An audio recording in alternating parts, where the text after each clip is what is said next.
दाता शार्दुल सिंह जी प्राण प्रतिष्ठा महोत्सव का आगाज। रिपोर्टर चौथमल सुरयाल। निकटवर्ती मंडवरिया गांव में शार्दुल सिंह जी दाता के नवनिर्मित मंदिर का प्राण प्रतिष्ठा महोत्सव मंगलवार को कलश यात्रा के साथ शुरू होगा। मंगलवार सुबह कलश यात्रा उड़ाते गुलाल, औरतें मंगल गीत गाती हुई, युवा गगन चूमी जय जयकारे करेंगे। ढोल नगाड़े के साथ नृत्य करते हुए एवं भव्य वरघोड़ा गांव के मुख्य मार्गों से निकलेगा। बुधवार को प्राण प्रतिष्ठा संपन्न होगी। मंदिर के निर्माण एवं संपूर्ण प्रतिष्ठा के आयोजक श्रवण सिंह जी, नरेंद्र सिंह जी पुत्र भंवर सिंह जी देवड़ा मंडवरिया है।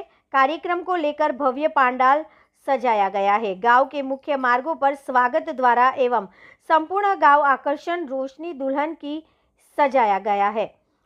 की तरह सजाया गया है।